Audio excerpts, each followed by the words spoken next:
before we pick it up. As you can see, there's already a lot of debris and branches down here.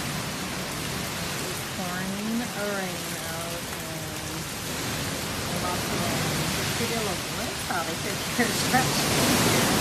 Whoa, holy shit, can you hear that? Whoa. We just piled the trash can.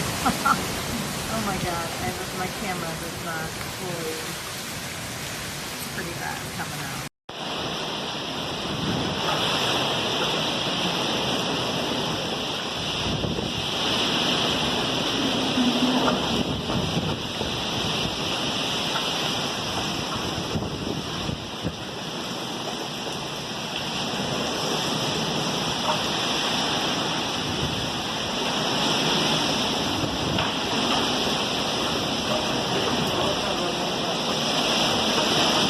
No, Mike.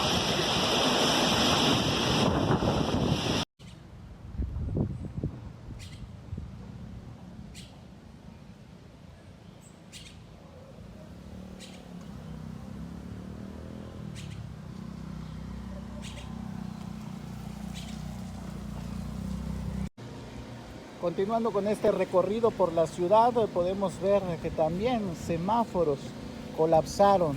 Esto por los vientos, a pesar de que fueron asegurados, mire, con una soga por elementos de protección civil cada que hay una alerta de un fenómeno tropical, y que en este mes de octubre, usted recordará, la isla de Cozumel ha estado en 3 ocasiones bajo alerta, primero por Gamma, luego por Delta hace 3 semanas y ahora por el huracán Zeta, que fueron asegurados. Sin embargo, pues aún así aquí se demuestra la fuerza de los vientos que dejó a su paso este huracán categoría 1, que en uno de estos semáforos se vino hacia abajo, quedando pues inservible prácticamente.